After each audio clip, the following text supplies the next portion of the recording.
Ela saiu dos filmes de ficção científica e já chegou na sua casa. A inteligência artificial, agora na forma do ChatGPT. Certamente até o seu filho já está fazendo trabalho escolar pelas mãos da inteligência artificial. Mas e no mundo empresarial, no mundo profissional? Como a gente poderia utilizar o ChatGPT para aumentar a produtividade e a eficiência?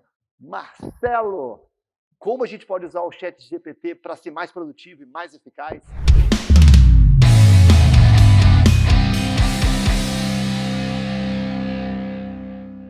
Alexandre, eu acho que, como toda ferramenta de inteligência artificial e também a automação de maneira mais ampla, elas naturalmente aumentam a eficiência, elas nasceram para isso. O problema é quando a gente não sabe usar, ou o problema é quando a gente se recusa a usar, porque aí as outras empresas, as outras pessoas vão estar numa velocidade, a gente vai estar noutra.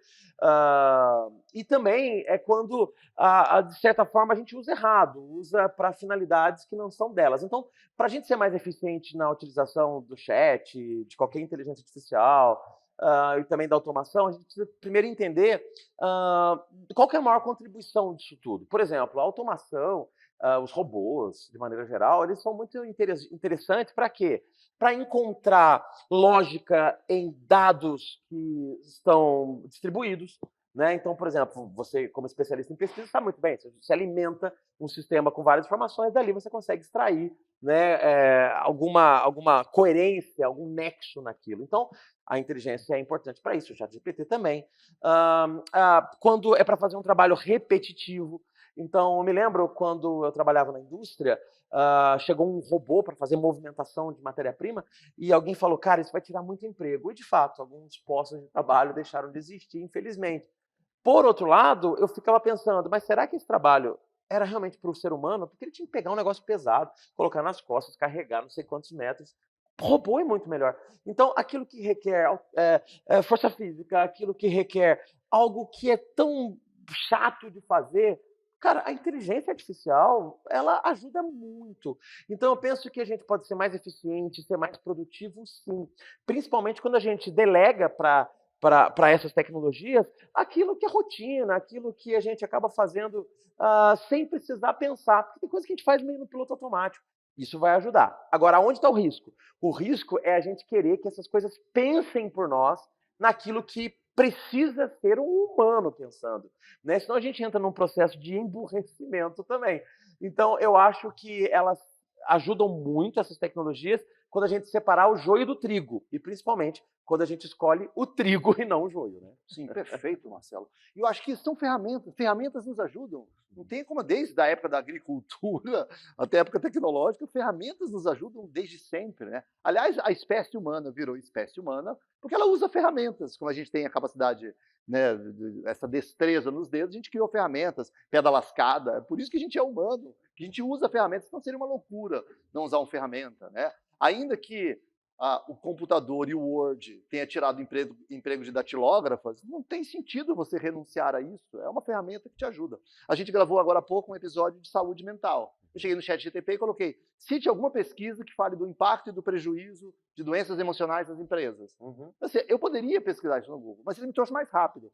Aí depois ele citou uma pesquisa da OMS, aí eu fui nessa pesquisa. Ou seja, eu tive que criar um raciocínio. Ele não fez o conteúdo, mas eu tive. Ele facilitou. Talvez eu ficasse lendo páginas e páginas do Google, da Wikipédia, até achar um. Ele já me deu um que parecia o mais interessante. Eu já fui nele. Então ele me deu produtividade, né? Agora, eu acho que como você muito bem pontuou, eu acho assim, tem dois aspectos nisso de a gente usar a inteligência artificial. O primeiro é o seguinte, na medida em que a inteligência artificial faça para a gente uma externalidade do nosso trabalho, tipo esse primeiro filtro de um artigo científico, de alguma coisa, provavelmente, se ela não acabar de vez com o seu emprego, provavelmente o que vai sobrar para você é o núcleo mais duro, mais denso e mais estratégico da sua atividade. Então, assim, a gente vai delegar uma parte para ela, a parte mais fácil, mais superficial, mais parametrizável, e a gente vai ficar com um núcleo mais estratégico assim, das nossas funções. E a outra que eu queria trazer é o seguinte, esses dias eu precisei ligar para minha mãe, e meu celular tinha acabado a bateria, precisei ligar do celular da minha mulher, outro celular, e E eu não lembrava o número da minha mãe. Eu falei, meu Deus, qual que é o número da minha mãe? Porque eu não ligo mais. Tem a fotinha dela no WhatsApp, eu clico lá. E eu pensei, qual a importância de eu decorar um monte de número de telefone? Nenhuma, que se dane. Mas quando a gente começa a delegar para um artefato externo, uma inteligência exterior a mim, um monte de conhecimento, um monte de informação, eu me questiono qual é o limite disso. Até que ponto eu não vou perder repertório, eu não vou perder capacidade de juntar Lé com Cré e com isso fazer associações inusitadas, ter ideias, sabe, ter matéria-prima, insumo para chegar a conclusões complexas. Então eu acho que ele é ótimo, ele gera produtividade, sim, mas a gente continua, para a gente não ficar irrelevante para a máquina, a gente continua tendo que ter esse protagonismo de buscar conhecimento, de se informar e não esquecer que ainda que ela pegue uma externalidade da sua profissão, não é uma tarefa. A tarefa é só um subproduto da sua atividade. A gente vai continuar e cada vez mais com a responsabilidade sobre a parte mais densa daquilo que a empresa ou que o mercado espera de você. Então, para ser mais produtivo, a gente tem que entender o seguinte, tudo começa com essa visão, né? O que eu quero ter de resultado disso para poder conseguir extrair o que tem de melhor, né? Em outras palavras, principalmente quando falamos de ChatGPT, agora o desafio não é saber as respostas, mas saber formular as perguntas.